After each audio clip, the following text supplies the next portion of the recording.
Good evening, ladies and gentlemen, and welcome to this evening's webinar entitled Town Halls, How Do We Pay for Them and What Needs to Change? My name is Harry Phone. I'm the Grassroots Campaign Manager at the Taxpayers Alliance, and we're going to be taking a broad look at local authority finances and town hall funding. Are they worth the money? What sort of reform should take place? And any alternative funding models, what should they look like? Yet again, this year, we've seen huge rises in council tax across the entire country. In fact, 1/3 of councils in England are now charging over £2,000 for a Band D council tax bill. Now, I've done some back of the envelope calculations, and if those trends continue this time next year, that could be 2/3 of councils in England charging over £2,000 for a Band D bill. So something has to change. And to try and bring about this much needed change, I'm joined by three expert panelists. And they are Andrew Dixon, who's the founder of Fairer Share. Launched just last year, it seeks to reform England's poorly designed, out of date and unfair property tax system. And they've been doing some great work exposing some of the big regional discrepancies in council tax bills.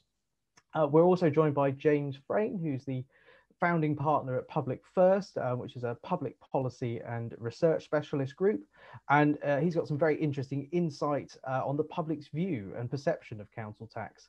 And finally, but by no means least, we're joined by Harry Phibbs, who's a former Hammersmith and Fulham councillor between 2006 and 2018. He's got lots of experience in local government, and he's also a thoroughly good journalist who's written extensively on all things concerning council waste and inefficiency. So before we dive into things, just a bit of housekeeping. I'm going to have a discussion with our panelists for about 40 minutes or so. Then we're going to throw it over to our audience for your questions. If you have a question, please use the question and answer function, which you should find located on your Zoom screens, and I will do my best to ask as many as possible. So let's not waste any more time. Let's crack on. James, I'd like to start with you, if I may. Could you set the scene for us? You recently did some polling for the Taxpayers Alliance on council tax. What is the public's perception of council tax? How favourably, or perhaps that should be unfavourably, do they view it?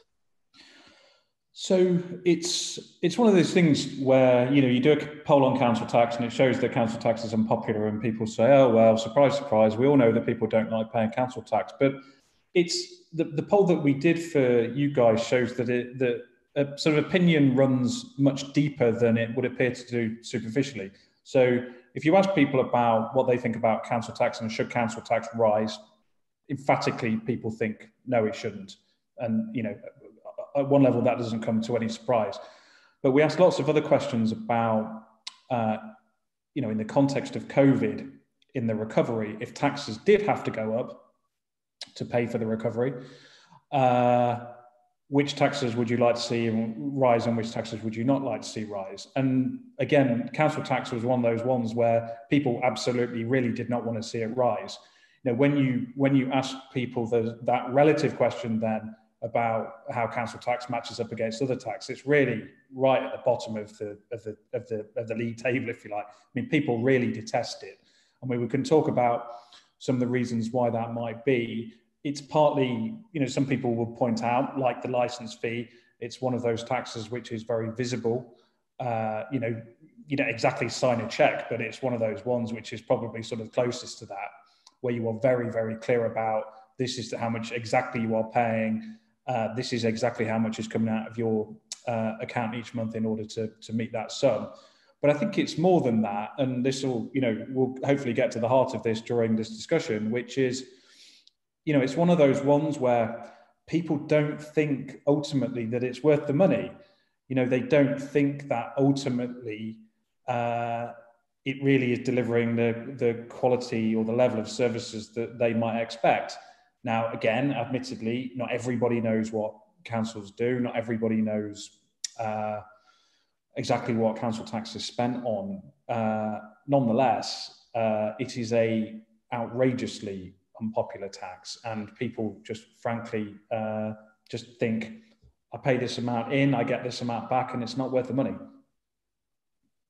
Well, yeah, very much so. My email inbox is inundated with people very much echoing those sentiments.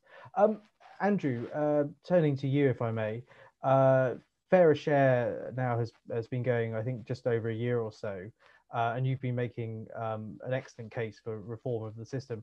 You know, what changes would you like to see to the current system? I mean, who's getting a bad deal out of what we have at the moment?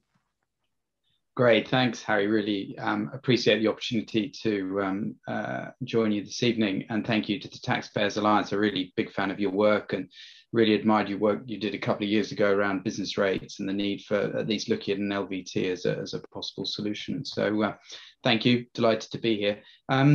Yeah, we launched Fairer Share in Q1 of last year, and really looking at the unfairness of council tax. I think it's something like 1.3 million households are falling behind on their council tax. We've obviously got the issues of adult social care and how that's funded. And meanwhile, sort of stamp duty is very much sort of very punitive for younger generations, particularly looking to sort of move up the housing ladder. So to us, we look at these two things in combination. We feel that both should be scrapped. Actually, both council tax and stamp duty should be reformed, scrapped, and we should instead replace it with a proportional property tax. It's a simple flat tax, 0.48% of the value of the property, based on sort of up-to-date property valuations. I think it's simpler, it's fairer. We've had 120,000 households sort of support our campaign, sign a petition for reform. You know, very much like what James says, council tax is deeply unpopular. You know, the incidence is very much, you know, seen. It comes out of post-tax income. Lots of people are really struggling to deal with it, and we ran a campaign over the sort of December-January period, supporting 10 random households we selected from our supporters. You know, we had people in tears, you know, given the impact, the relief and the prize that we're offering provided them and their families. So it is deeply, particularly in the regions, and you know, we know that the likes of Hartlepool and County Durham, you know, where council tax has a meaningful impact on disposable income. You know, where very much it is a wealth tax for these households who really struggle to pay this burden. And when one looks at the cost of council tax in the regions, it's really meaningful. So, for example, in Hartlepool, for example, they might pay between 1% and 2% of the value of their property in council tax every year, whereas compare that with, say, Westminster or Kensington, it might be 0.1 or 0.2% of the value of the property. So it is a real problem for households, and I think very much our work is chiming with government around their levelling up agenda, whereby we do need to reform these regressive taxes. So we've had 8 Conservative Party MPs support our work and 8 Labour MPs support our work, which is great. Very supportive op-eds in Con Home, the Daily Mail, the Telegraph, the Express, the Sun, the FT. So I think that really gives us, you know, a lot to work with. But I do believe this needs to be a broad church. I don't think, you know, we have a solution. We're happy with it. We like what we're doing. But I don't necessarily think that, you know, we need to build a broad coalition of supporters who recognise that council tax is not working, stamp duty is not working, and there is reform that needs to be brought about. So I'm really excited about the discussion we're going to have today. I think, as James says, it's ripe for reform. It's deeply unpopular, and it's sort of really important that we, you know, we shout loudly to bring about reform. Yeah, very much. And it's very interesting that the comments you made about the difference in, you know, the bills in places like Westminster, where I think it's still under £1,000, and then you go to somewhere like Nottingham, which has the highest in the country this year. I think it's £2,230 or something like this. Absolutely crazy discrepancies. And then, as you say, going into further north into Hartlepool, where you know, the average wage is not as high, and yet they're still seeing these rather excessive council tax bills. Thank you, Andrew. Harry Phibbs, moving on to you.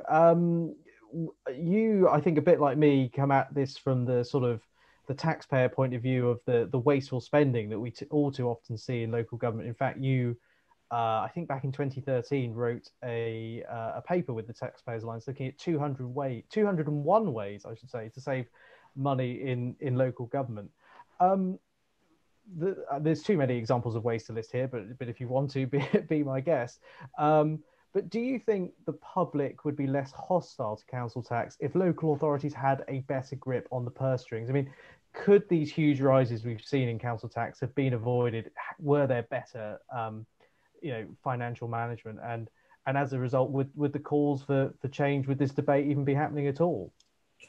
Oh, there's absolutely no justification for any increase in council tax. The council tax is far too high. I mean, we should be looking at big reductions in council tax, and there's so many different things that local authorities do, and you have to get stuck into all the different examples. I think the Taxpayers Alliance has done a fantastic job in terms of chief executive salaries and councillor allowances, and those are perfectly valid things to highlight. But I mean the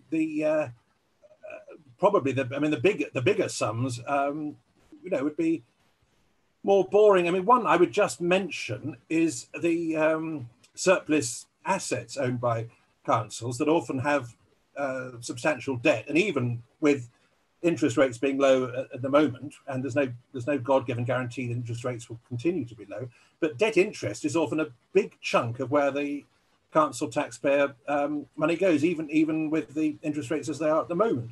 And we've got councils own a lot of land, a lot of surplus buildings, and of course the other aspect of them releasing some of this would be that it would provide an opportunity to increase the housing supply. So as well as cutting council tax bills, they would be able to release property that would allow the housing supply to increase, so it would be more affordable for people to get on the housing ladder. And that would also help the council tax, because then that would widen the council tax base. You'd have more people paying the council tax. So, I mean, that's just one example of something that, there's some relatively good councils, relatively bad councils, but overall, and I would absolutely include Conservative councils as well. There are lots of things that they could be doing to cut council tax bills, and whenever they say, "Oh, it's impossible," there's we've cut everything to the bone, just look in the detail. And Eric Pickles brought in a lot of transparency rules, which is very welcome. So the armchair auditors out there, you can Google your local council, you can look at their spending transparency, and you can look at their asset register, what they own, and start to challenge it. And it becomes absolutely laughable to claim that they've cut it to the bone and there's no wasteful spending. The waste is absolutely scandalous, absolutely huge. I very much agree, and the reforms that Eric Pickles brought in that you mentioned have been a boon to groups like the Taxpayers Alliance. I regularly am scanning the Contracts Finder website, looking at some of the ridiculous things that councils are tendering for. Well, I think one of the things that's really irked me in recent months has been the number of councils I've seen, or councillors, voting themselves to have an increase in their allowances during the COVID pandemic, which just show, I mean, in the scheme of things, this money is, we're talking tens of thousands of pounds across £100 million council budget, but it does show this sort of rather worrying attitude, does it not, to taxpayers' money? And I mean, is there any council you would say is doing things the right way that more should emulate? Well, Wandsworth and Westminster have the lowest council tax, and they're there's long-standing rigorous savings there. Having said that, I'm sure if I was a councillor in either of those authorities, I would be going around the place thinking, look, what are we doing, spending all this money on this or that? But with one thing I just mentioned with councillor allowances, I mean, it's maybe, I think when it was about 1% of the council tax went on our allowances, so you might be that the council tax might raise 60, 70 million, and it might be that we had sort of maybe $500,000 went on councillor allowances. So not by any means trivial, but it's not just the money, actually. That one of the things is that these special responsibility allowances for scrutiny committee chairmanships are actually a form of patronage that the council leader can use, and it's an anti-scrutiny function that anybody who gets a special responsibility allowance is not going to cause any trouble challenging wasteful spending or dissent on any other issues because they don't want to lose their special responsibility allowance, which is in the gift of the council leader. So it's a paradox, and it's an anti-scrutiny element. And I'd also say generally for council allowances, there probably are some people who sort of carry on being councillors, even though they're not really terribly interested anymore and not very sort of motivated, but they get used to getting the their sort of 10,000 a year or whatever it is. And so probably if we got rid of council allowances, actually, apart from saving this money, we'd probably get better councillors with the right motivation, who weren't there sort of all this sort of dead wood of people hanging on for their allowances. So it's not just in a way the saving would be a small point. The main point would be to the mentality of the councillors would be different. I think we could always dedicate a whole webinar to allowances, but I won't. So as tempting as that may be, James, I'll come back to you if I may. Andrew mentioned some of the changes he would like to see. From going back to the polling again, what are the main things that the public would like to see happen? Is it reform of the tax? Is it the wasteful spending? What are they telling you? I don't think the polling tells us very much about what people think about the future, because there isn't really much of a political conversation about the future. It's not as if the Labour Party think X and the Conservative Party think Y. So for that reason, because that debate hasn't been played out, the public are very divided on what they think ought to happen in the future. I think, where I think the problem is with the English system is you have neither a system which is terribly centralised nor a system which is terribly decentralised. It's all sort of terribly messy. You've got different structures in different parts of the country, and I personally, even though I've studied it quite a bit, find it quite hard to explain to people, how the sort of English council system is. I think where the public would like to be, honestly, and then you start unpeeling why, they would basically like there to be no more council tax anymore. That's not to say they don't recognise that local services should be funded, but they just think that council tax is grossly unfair. When you ask them, as I say, what alternatives is, it's a very broad spread, but one of the top ones is that effectively income tax should replace council tax, that you should pay a bit more in income tax, which they would perceive to be a fairer system.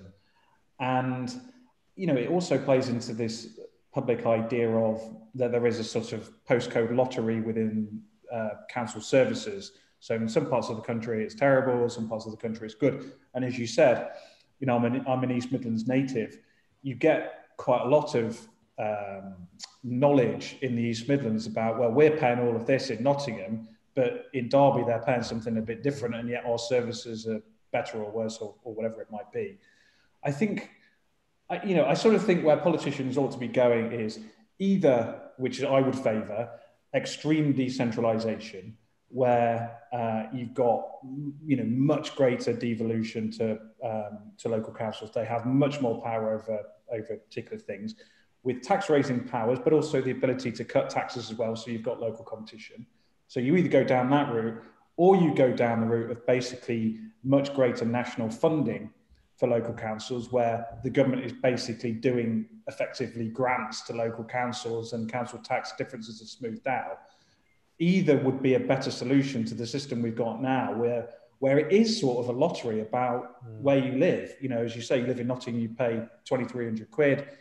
You live in Leicestershire, it's something different. And I think that's one of the reasons, as I say, council tax is so disliked. It just seems so random about how much you're going to pay. It's not as if the people in Nottingham are thinking, well, at least we pay all this money, but at least our services are great. They don't think that. The whole thing looks random and unfair to people.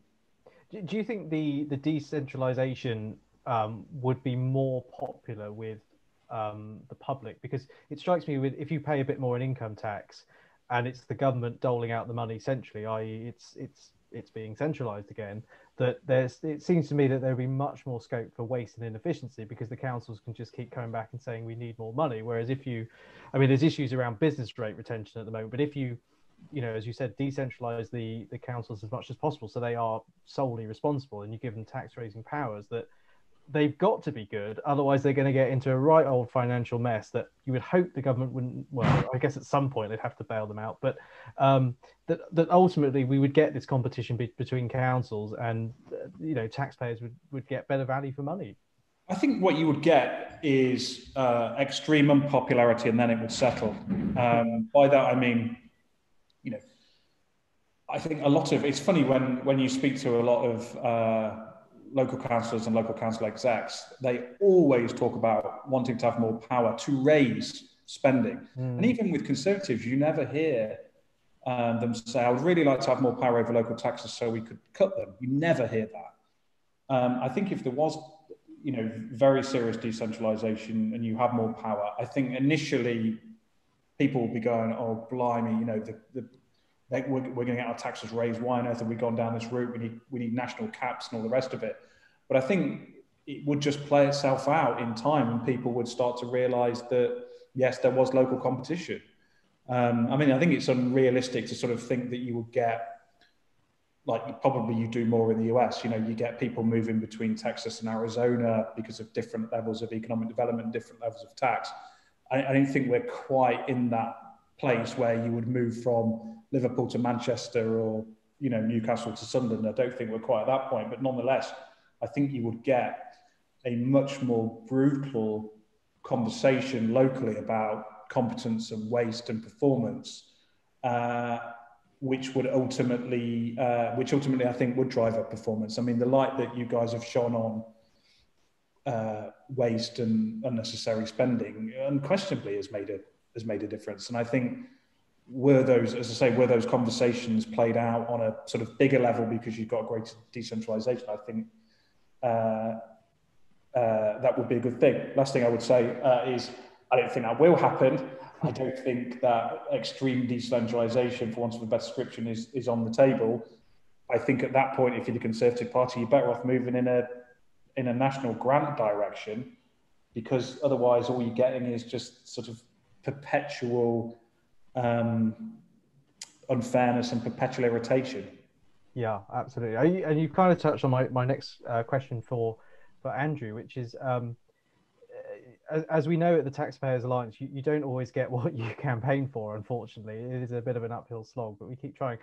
You laid out your policy proposals to try and reform the system, but if you couldn't have all of those things at once, are there some sort of secondary objectives that would make you happy? I mean, for example, the TPA has long advocated having unitary authorities. It seems that we've got these multi-tiered counties at the moment and things like that, or is it something maybe a bit simpler, like redoing the bands, which were last valued in 1991 in England, I believe. Have you got sort of lesser goals that maybe are more, dare I say it, more achievable in the short term? Yeah, it's a really good question, isn't it? I mean, I think, I was reading a piece the other day about the political realities of reform come up against the logical, and, the economist always has lots of great ideas, but the politics always beats the economist when it comes to reforms. So I do think we need to be cognizant of the world we're living in. I think the levelling up agenda may help us, and I think the levelling up agenda should not just be around the regional piece, but also around the intergenerational piece as well, because I think that the challenges, say, for my kids, they're teenagers, how they're going to afford to get onto the property ladder, I think is really a real challenge for us, and it's something we should all be discussing and all come up with some solutions for. And I think stamp duty definitely makes life a lot harder for younger generations to get on the property ladder. Yes, there's the first time, there's first time buyers discount, but that doesn't help you move up the ladder. It bungs up the property market. And I think council tax doesn't help particularly either, because I think it is very punitive, particularly on younger generations who are, asset poor and cash poor. So I think there's lots of things that we should be looking at here.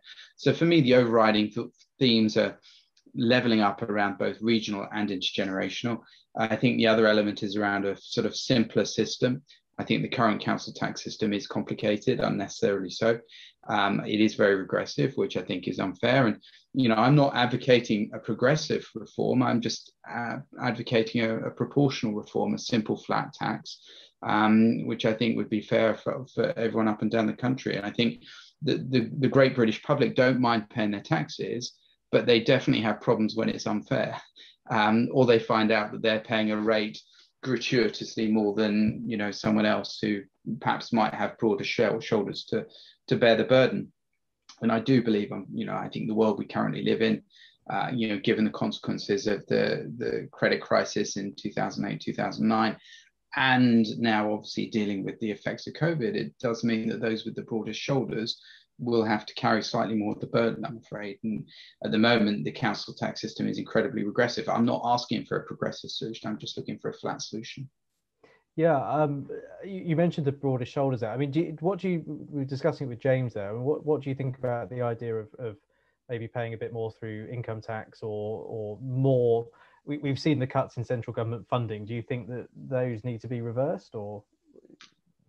Well, a couple of things going on here. I think the redistribution element will be important. So I'm not advocating a tax increase at all. I don't think it's necessary. I think we already pay more than enough property taxes in this country when you look at business rates, stamp duty, council tax. I definitely don't think we should be paying more property taxes. I just think it's a case of rebalancing the books, and I do feel there needs to be an element of redistribution. You know, my parents live in Cheam in Surrey, and they bought their house in 1975 for £25,000.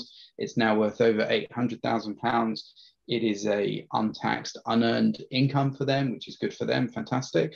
But other people who might want to move into that house of 4 bedrooms, their kids have left home, I think is really challenging for younger generations, people in their 20s and 30s. So I think it's a case of reviewing the current systems to make it fairer for younger people, for those in the regions. You asked earlier around the need for income tax. I mean, I do think people are already paying sufficient income tax. I'm a big champion of people doing a hard day's work, and I'm not a fan of income tax. I think it needs to be paid, absolutely, but I certainly wouldn't be looking for reasons to increase it. And so I know it's been advocated, but it also doesn't work in the regions where it's very difficult for people in Hartlepool to say we're going to slap an extra 5% on your income tax. It's not as if people in those communities could, winning the lottery every month. So I think you know, one needs to be cognizant of where that would come from and on who would shoulder that burden. Yeah, absolutely. And I'll ask you to bear in mind about the house price rises, because we've had a lot of questions about that. So we'll come back to that in the Q&A session in a bit. Harry, coming back to you, if I may.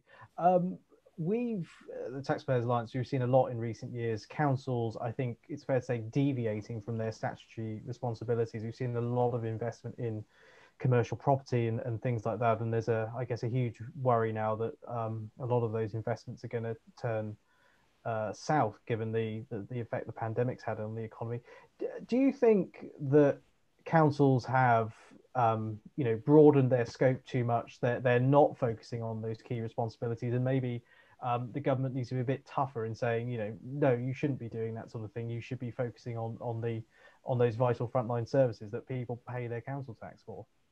I do, and I think it's an arrogance on their part to think that some bureaucrat can come up with some really sort of cunning investment in sort of hotels or whatever it is. I mean, I mentioned earlier about clearing council debt, and I think that's what they should be focusing on, both in terms. I mean, they've got typically there will be a lot of unused land and buildings, so there's just surplus assets owned by councils. But I would also say they should be looking at selling any of the. I mean, it's quite often, and this is something that I did for you in the Taxpayers Alliance a while ago, on all the assets in terms of an incredible array of pubs, farms, shops. The local authorities should not be owning any of these things. They, sell. There's not. You don't want the bureaucrats managing all that. So no, absolutely. I just wanted to mention something about following on your discussion with with Andrew and switching from one tax to another.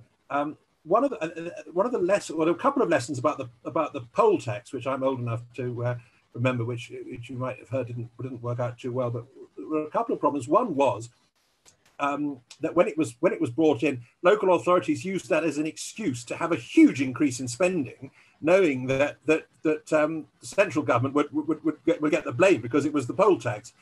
And another problem was that because we didn't have unitary authorities in many places, people didn't know who to blame for the poll tax if there were different, if there was a county council and district council. And I think both those lessons should be, if there's any change from council tax to a different tax, both those should I think unitary authorities would make accountability much easier. But also in the transition, Andrew was saying there shouldn't be any increase in spending. Well, you need to be very strict about that. That local authorities would love to use that as an excuse for a whopping great increase in spending, and then escape accountability for it. So just a note of caution about that.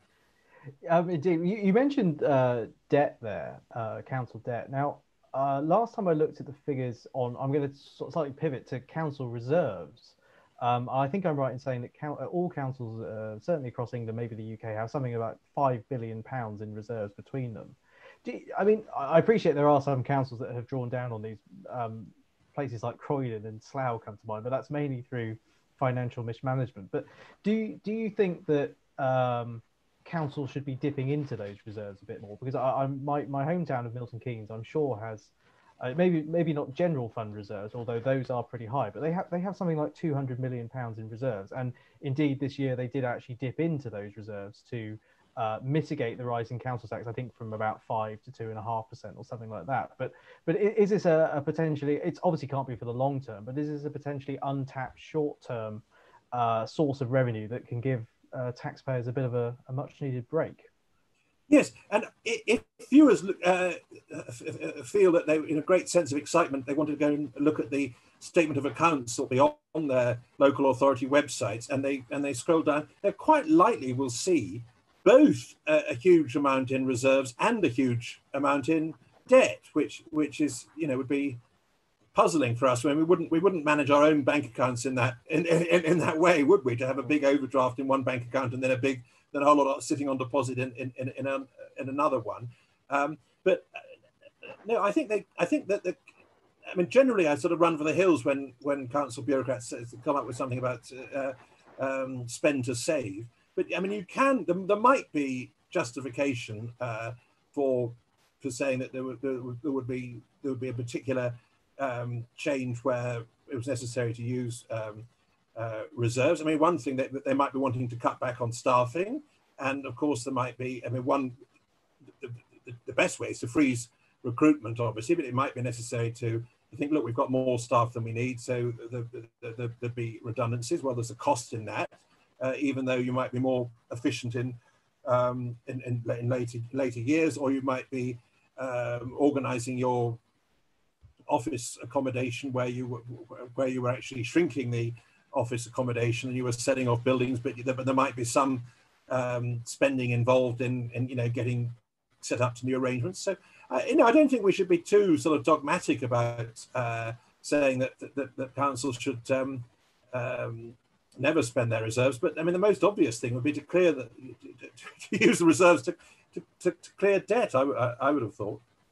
Yeah, absolutely. Your comments on the councils investing in commercial property and things like that have brought a flurry of comments and questions in, and someone reminded me that the Public Works Loan Board, which has facilitated a lot of this borrowing, which essentially stays off the books. I mean, I think of Spelthorne with £1 billion, I think at last count, in borrowing, and I don't think they've had a particularly good return on it last time I checked. I'm sure the chief executive, or was it the leader of the council, I should say, recently stood down over it. But one thing I would encourage our listeners to go and do some Googling on is so-called Lobo loans, which are another big pending problem, I think, in councils, which are essentially have been sold to them by the banks that will, I think, in the long term represent a very bad deal for taxpayers. So I completely agree with your thoughts there, Harry, on council's sort of statutory responsibilities and using their reserves a bit more. Okay, well let's turn to audience questions, because we've got so many actually that we'd better dive into those, otherwise we're going to run out of time. Andrew, I'll come back to you if I may. Your proposals, I think, have generated a lot of debate and a lot of questions. You mentioned about your parents living, I think it was Surrey, you said, and they've seen the value of their house go up significantly in the last few decades or so. A lot of people in the question seem to be saying they think that's sort of quite unfair, because sort of through no fault of their own, the prices have shot up. I mean, how would you tax that? And are we not in a situation where people will be asset rich but cash poor, so they won't actually be able to afford any sort of tax we wish to levy on them?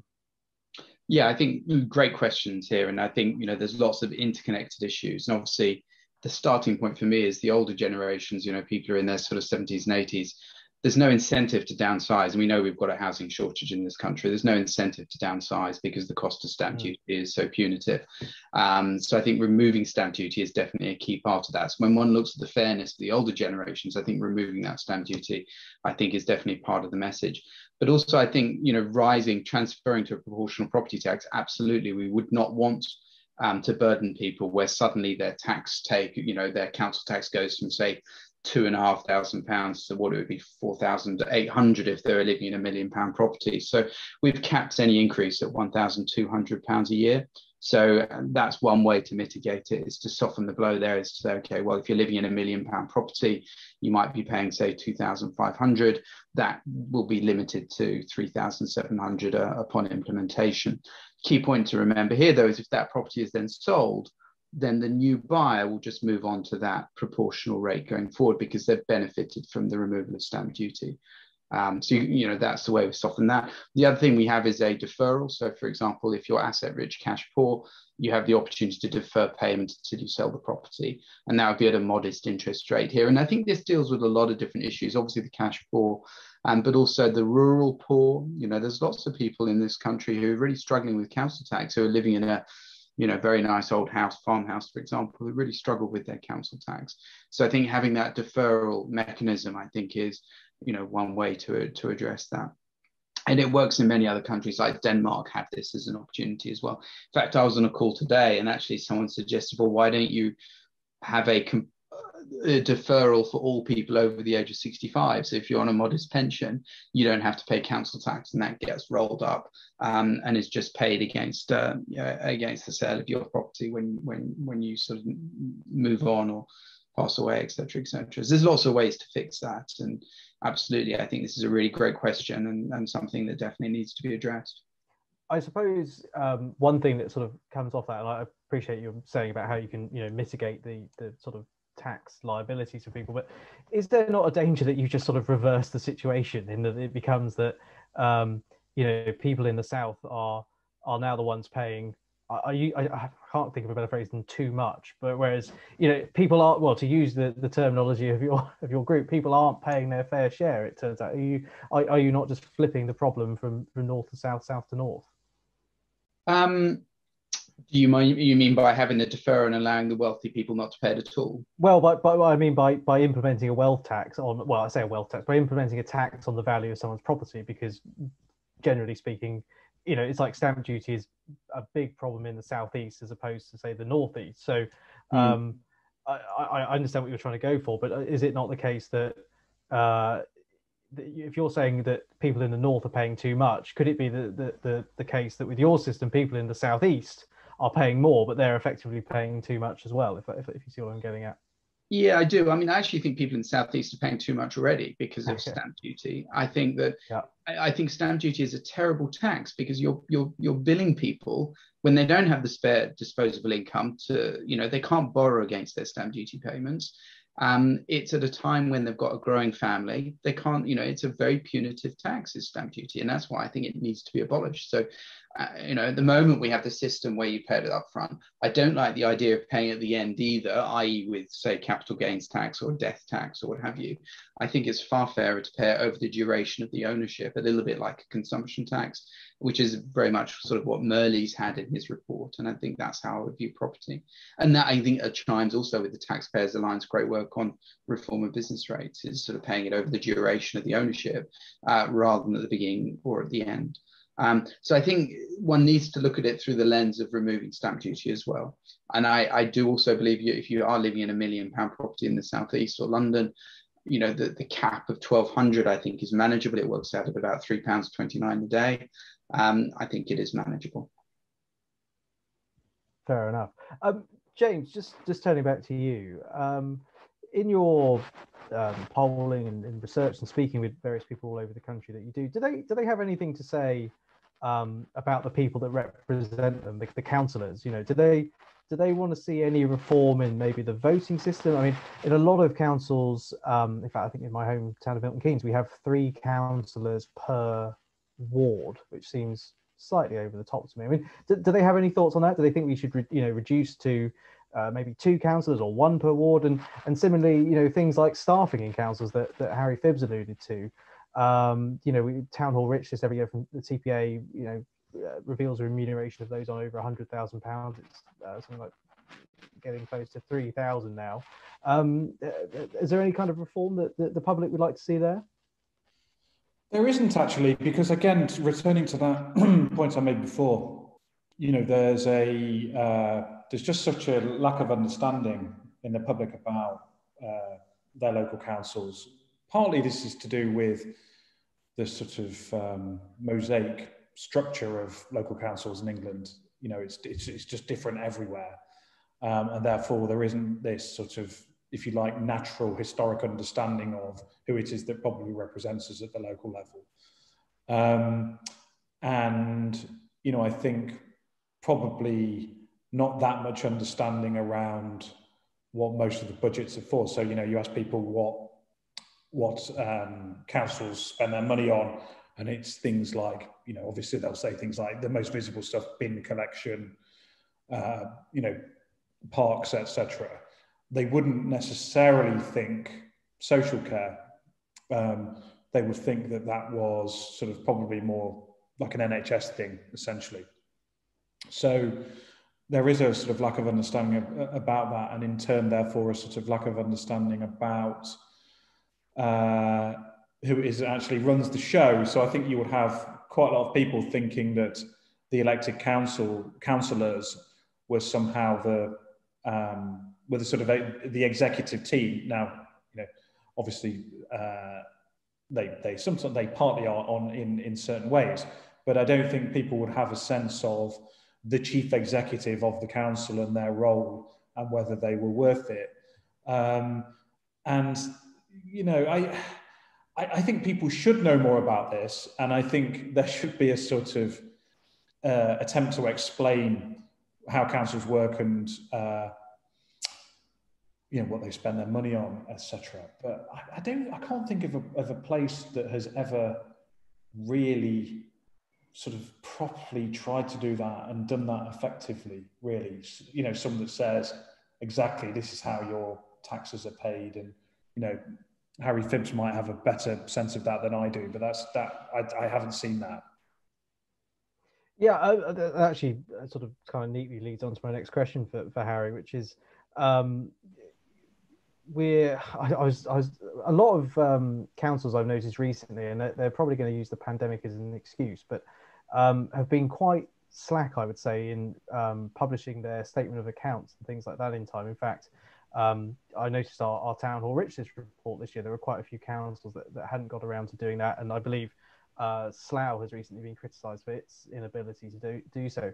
I mean, if a private company, for example, failed to publish its accounts on time for Companies House or whatever, it would face a fine or some sort of retribution for doing so. Do you think the government needs to be a bit tougher on these councils that aren't meeting their the reporting outcomes that they should be doing? Yes, they should be. I think transparency is essential, and I would also think of the freedom of information requests, where councils have been allowed to they've been allowed to cut a bit of slack on that, and you know, you could argue the other way around, couldn't you? That if you've got the pandemic, it's more important than ever that there's efficiency and accountability, and that we make sure that they're doing as good a job as possible. I mean, normally there would be these sort of pie charts showing a bit of where the council tax goes, but it is very complicated. I mean, one of the things is that councils don't just get their money from council tax; they get all these central government grants, and that all varies and is very complicated. And in terms of what people would think their council, I mean, people would probably know that they would know about council housing, and they think, right, that's something the local authority does, but then that's got a separate budget. One of the things, a huge spending, which has you know, it's absolutely disastrous in terms of its outcomes of value for money, are the children in care, particularly children in care homes, where there's, I mean, the cost is unbelievably high. I mean, it can often be, you know, you talk about chief executives on over £100,000. I mean, the cost per child per year in these children's homes is typically over £100,000, and yet they you know, they often end up going to prison, having far worse outcomes than the children who are placed for adoption. And I think James is absolutely right that something like that, a lot of people probably wouldn't even know that that's something that local authorities are involved with, and so it would be very good if there was a much more rigor in looking at the spending and also the outcomes, not just to save council taxpayers money, but to actually look at the institutional care, whether it's for children or for the elderly, and the human failings involved, which often are terrible. Well, indeed. I mean, you know, one of the things, I think it was West Sussex we saw, there were massive failings in the children's services there. But one of the, I think, positive things that came out of that was the sharing of the person in charge of social services between West Sussex and East Sussex. And we're starting to see this a lot more now, this idea that you can, because there's so much overlap in the roles, you don't need one person in West Sussex, one person in East Sussex running, you know, the children's social care. So why not share the job? So instead of paying, say, two people £100,000 each, you're paying one person, say, 125 or 150 or even £100,000. Do you think that's going to be a continuing trend now from local councils, that they're going to try and share services in an attempt to keep costs down and ultimately council tax bills? Yes, and I think that's one of the things that is one of the more obvious things that councils could be doing to save substantial amounts. I was a councillor in Hammersmith and Fulham, and we did some shared services with Westminster and Kensington and Chelsea. There was a lot of saving us money. There was also some improvements in services. You know, to take libraries, you could borrow, if you lived in Barons Court, you could borrow your library book, your home there, and if you're working in Buckingham Palace Road, you could drop it off there, and there were more books to choose from, you know, as well as the all the back office costs, and the you know, the number of bureaucrats involved was cut, and the purchasing provided better value for money. And it's just common sense that coming up with those kind of arrangements have quite a bit of potential. And there's often councils will say they're already doing it. Well, what they mean is they're doing one or two tiny examples, but there could be far more done, and that's just a you know, boring practical way of saving money. And it doesn't mean that I didn't find that there was any reduction in local democracy. You could still, if you want to, have variations in one local authority to another in terms of the spending and level of service, but you could still share the arrangements for providing whatever the particular service is. Absolutely. Okay, we're running out of time here. The questions are sort of coming in thick and fast. Andrew, back to you, if I may. A lot of people sort of, I think, citing the issue of the kind of people that we've got in local government. Now, you very much talked about the way you'd like to reform the system from a sort of tax point of view, but I noticed from reading your bio that you've got, I think what's fair to say, quite an experienced business background. Do you think that if we can't get the reforms you're looking for, that we should at least try and get more business-minded people into local government? People who understand finances. Because I'm having read many reports by independent auditors of places like Croydon and North Hampshire. There's often a quote in there along the lines of, due to a complete lack of financial expertise among these well-remunerated chief executives, etc., that led to disaster.